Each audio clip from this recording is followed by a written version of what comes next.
शुक्राना, मुस्कुराना और किसी का दिल ना दुखाना, वो है आमिद खान। जी हाँ, ये वही राइटर हैं जो इनके बारे में अब मैं नहीं बताऊंगी, ये खुद बताएंगे। इतनी सारी कहानियाँ लिख लिया है इन्होंने, इतने सारे थ्रिल कर लिया है। बहुत स्वागत है सर आपका हमारे चैनल में। आप बताएं कि ये जो राइटिंग स्टार्ट की वो कब से किया? नहीं, यूँ तो ज़माना हो गया। मेरी 12 साल की उम्र में पहली कहानी पब्लिश हो गई थी और 15 साल की उम्र में पहला नावल पब्लिश हो गया था, तो बचपन से लिख रहा हूँ। बिल्कुल, जब बच्चों की खेलने कूदने की उम्र थे तब सर राइटिंग कर रहे थे। सर कहाँ से ये मतलब कैसे इतनी छोटी उम्र में राइटिंग स्टार्ट किया? नहीं, मुझे खुद नहीं पता और मुझे लगता है सब ऊपर वाले की देन है, क्योंकि 12 साल के बच्चे को तो पता भी नहीं होगा कि कैरियर के बारे में मैंने कभी सोचा ही नहीं। और जब लोग कैरियर के बारे में सोचना शुरू करते हैं, तब तक तो मैं राइटर बन चुका था। यानी 9th और 10th तक मेरी कहानियाँ बेशुमार प्रिंट होने लगी थी। 60-70 कहानियाँ प्रिंट हो चुकी थी। फिर डायमंड कॉमिक्स बहुत लिखे, फिर बच्चों के लिए उपन्यास बहुत लिखे, फिर नावल का सिलसिला शुरू हुआ, फिर टीवी बहुत किया, फिर अभी फिल्में और वेब सीरीज़ कर रहे हैं। बिल्कुल, जब बच्चे खेल और कूद की उम्र में होते हैं तब सर कहानियाँ लिख रहे थे और पब्लिश हो गए, और तब तो आप बिल्कुल फेमस हो गए थे। जब आप स्कूल कॉलेज जाते होंगे तो लोग आपसे अलग तरीके से ट्रीट करते होंगे। हाँ बिल्कुल, जब मैं 9th में था तो हमारे स्कूल के अंदर जो न्यूज़पेपर आते थे, नवभारत टाइम्स, पंजाब केसरी, तो वहाँ पर मेरी कहानियाँ प्रिंट होती थी। तो टीचर बातें किया करते थे कि अरे ये फ़लाँ सेक्शन में जो लड़का है उसकी कहानियाँ हैं। तो नो डाउट बचपन से जो प्यार मिला, तो एक हीरोइज़्म था बचपन से आसपास, तो उसने बहुत ज़्यादा हौसला भी दिया। और वही सब कहानियाँ कहते कहते आज बॉम्बे तक आ गए। बिल्कुल, हम आपको बता दें एक बात कि आप इनके चेहरे की सादगी देख सकते हो, सिंपलिसिटी देख सकते हो। इतनी सारी कहानियाँ लिखा है आपने, लेकिन आप बिल्कुल सोबर और सिंपल हैं। इसमें क्या राज है सर? नहीं, राज कुछ नहीं, कहानियाँ लिखना एक अलग चीज़ है और इंसान एक अलग होता है। नहीं, जिस तरह की आप कहानी, एक्शन एंड थ्रिल लिखते हैं उस हिसाब से तो आप बहुत ही सोबर हैं। नहीं, चूंकि अभी मेरा जो कमांडर करण सक्सेना है वो मिसाइल चलाता है। ये इसकी बात कर रहे हैं आप? हाँ जी जी करेक्ट। जी। आप देखिए, ये सर इसकी बात करें। सर बताएं हमें। मेरे इस कमांडर करण सक्सेना सीरीज़ के 58 नावल पब्लिश हैं और ये रॉ का एजेंट है। तो स्पॉटिफाई पर अभी ये मेरी ऑडियो सीरीज़ आई है। इंडिया का सबसे बड़ा ऑडियो ड्रामा सीरीज़ है जिसे सोनू सूद ने अपनी आवाज़ दी है। और अभी इसके ऊपर वेब सीरीज़ भी आ रही है बहुत जल्द, जो मैं बहुत बड़े चैनल के साथ है वेब सीरीज़, जो नेक्स्ट ईयर आ रही है, जिस पर काम शुरू हो गया है। तो उसके बारे में भी बहुत जल्द चैनल का नाम और सब बताऊंगा मैं। बिल्कुल, हम सब जानना ही चाहेंगे सर आपसे। अभी तक आपने काउंट करना तो मुश्किल होगा, फिर भी आप बताइए कि कितनी नॉवेल और कितनी राइटिंग आप कर चुके हैं? नहीं, बहुत लिखे हैं। शॉर्ट स्टोरीज़ मेरी 80 से ज़्यादा शॉर्ट स्टोरीज़ पब्लिश हैं। नॉवेल्स 100 से ज़्यादा नॉवल पब्लिश हैं। अभी मराठी में, इंग्लिश में काम चल रहा है, बहुत जल्द आने वाले हैं। फिर तमिल, तेलुगु, मलयालम में भी बुक्स आने वाली हैं। और रीजनल में अभी हम जा रहे हैं वेब सीरीज़ के पॉइंट से भी। तो काम बहुत है और मुझे लगता है राइटर्स के लिए बहुत अच्छा टाइम है। अगर आप अच्छी कहानियाँ लिखते हैं तो आज वेब प्लेटफॉर्म है, ऑडियो सीरीज़ है, फिल्म्स हैं, बुक्स हैं, ई बुक्स हैं। जैसे हमारी ई बुक में भी प्रतिलिपि पर मेरी मिलियंस में किताबें पढ़ी जाती हैं। तो आज बहुत बड़ी ऑडियंस है। किताबें ज़रूर पढ़ना कम हो गया है, लेकिन ई बुक में लोग बहुत ज़्यादा पढ़ रहे हैं, ऑडियो में लोग बहुत ज़्यादा सुन रहे हैं, लाखों में सुन रहे हैं। जो ऑडियंस पहले नहीं थी वो अब है। बिल्कुल, एक सवाल आपसे पूछना चाहूँगी, जो कैसे माइंड में आता है कि ये कहानी लिखें, या कैसे थॉट आता है सर? ये बहुत मतलब उलझी हुई बात है, लेकिन कैसे आप सुलझा पाते हैं इसको? नहीं, ज़माना हो गया अब तो बहुत आदत हो गई है, हम इतना लिखते हैं। इसके अलावा भी बहुत सारे सब्जेक्ट, बहुत सारे प्लॉट माइंड में घूमते हैं। पहले मैं एक डायरी अपने पास रखता था जो रात को सोते टाइम भी मेरे पास होती थी, कि कभी भी कोई थॉट या सीन आया तो मैं उसमें लिख लेता था।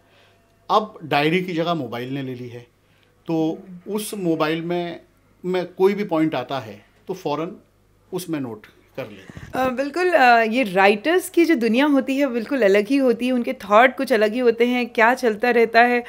इतनी सारी कहानियाँ आपने लिखी हैं। हम आपसे जानना चाहेंगे आपकी बेस्ट, सबसे बेस्ट कहानी कौन सी है? नहीं, इसके लिए चूंकि अगर 2 4 5 किताबें लिखी होती तो उनमें से कोई एक बेस्ट हो सकती थी। चूँकि 100 से ज़्यादा किताबें हैं तो बहुत सारी बेस्ट कमाल किताबें हैं, तभी हम 100 के आंकड़े तक आए, तभी 100 किताबों से ज़्यादा आज लिख पाए। चूँकि अगर 1-2 बहुत कमाल होती तो फिर 100 से ऊपर नहीं लिख पाते। मैं कमांडर करण सक्सेना सीरीज़ के बारे में बताऊंगा कि कमांडर करण सक्सेना सीरीज़ का मेरे साथ बड़ा गहरा रिश्ता रहा और मुझे बहुत बड़ा मुकाम दिलाने में भी कमांडर करण सक्सेना सीरीज़ का बहुत बड़ा योगदान सर, रहा। आप इसी की बात कर हाँ, रहे हैं? इसी की चूँकि इस अकेली सीरीज़ के ऊपर मैंने 58 बुक से ज़्यादा लिखी हैं, सिर्फ एक सीरीज़ के ऊपर। ये रॉ का एजेंट है। जी जी। तो ये मुझे आज लिखते हुए 30 साल हो गए कमांडर करण सक्सेना को। तो इसके साथ एक ऐसा रिश्ता बन गया है कि मैं और कमांडर बिल्कुल अलग अलग दिखाई देते हैं। चूँकि वो रॉ का एजेंट है, वो रिवॉल्वर गोली के बिना बात नहीं करता और हम बिल्कुल अलग कैरेक्टर हैं। कोई जो कमांडर करण सक्सेना सीरीज़ को पढ़ते हैं वो जब मुझे सामने से देखते हैं तो उनको यकीन ही नहीं होता है कि मैं कमांडर करण सक्सेना जैसी सीरीज़ लिखता हूँगा। वो फुल एक्शन पैक्ड किरदार है, कमाल एक्शन करता है और मैं बिल्कुल अलग हूँ। लेकिन इससे कोई फ़र्क नहीं पड़ता। एक राइटर के दिमाग में अलग दुनिया होती है, पेपर पर अलग दुनिया होती है। ज़रूरी नहीं है उसकी पर्सनल लाइफ भी वैसी हो। बिल्कुल सही कह रहे हैं सर आप। एक बात बताएं, जैसे आपने ये एक स्टोरी लिखी होगी, उसके बाद दूसरी तीसरी अपने आप माइंड में आती गई? हाँ, चूँकि एक बार सिलसिला शुरू हुआ तो कहानियाँ पढ़ने का मुझे बहुत शौक़ था बचपन से। तो जब बच्चे स्कूल में खेलने जाते थे, मैं किताबों में, लाइब्रेरी में अपना वक्त गुजारता था। तो मैंने मुंशी प्रेमचंद से लेके लिटरेचर बहुत पढ़ा, जासूसी किताबें बहुत पढ़ी, रोमांटिक नावल बहुत, यानी बहुत लिटरेचर पढ़ा मैंने बचपन में। तो वो सब पढ़ते पढ़ते मैं कब राइटर बन गया मुझे खुद नहीं पता चला। बिल्कुल सही कह रहे हैं, बड़े सिंपल और सोबर हैं।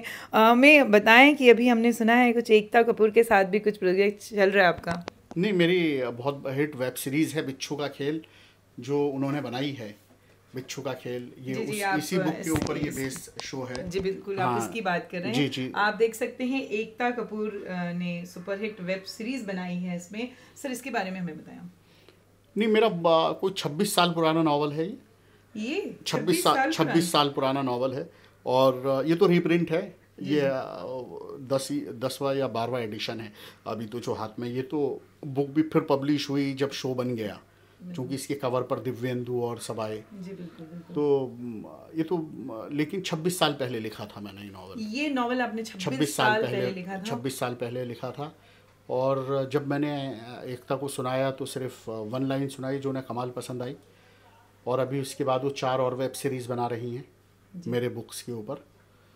तो अभी दुनिया है, चल रही है। बिल्कुल। क्या कहना चाहेंगे हमारे जो लोग आपको देख रहे हैं, क्या मैसेज देना चाहेंगे आप एज अ राइटर? क्या मैसेज देना चाहेंगे लोगों को?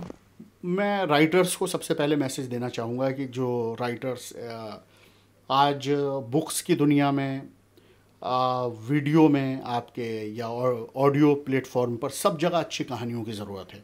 और जो लोग राइटर ऐसा समझते हैं यहाँ कैरियर नहीं है तो गलत समझते हैं।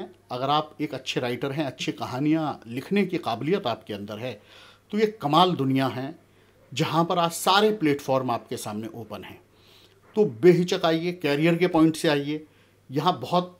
लेकिन ज़रूरत है कि अच्छी कहानियाँ आप लिखें। कुछ लोग बहुत जल्दी नाम कमाने के चक्कर में होते हैं, जैसे हमें भी आज 35 साल हो गए मुझे भी लिखते हुए। तो नाम 2 दिन में नहीं बन जाता, एकदम से नहीं बन जाता, बड़ा पेशेंस उसके लिए चाहिए।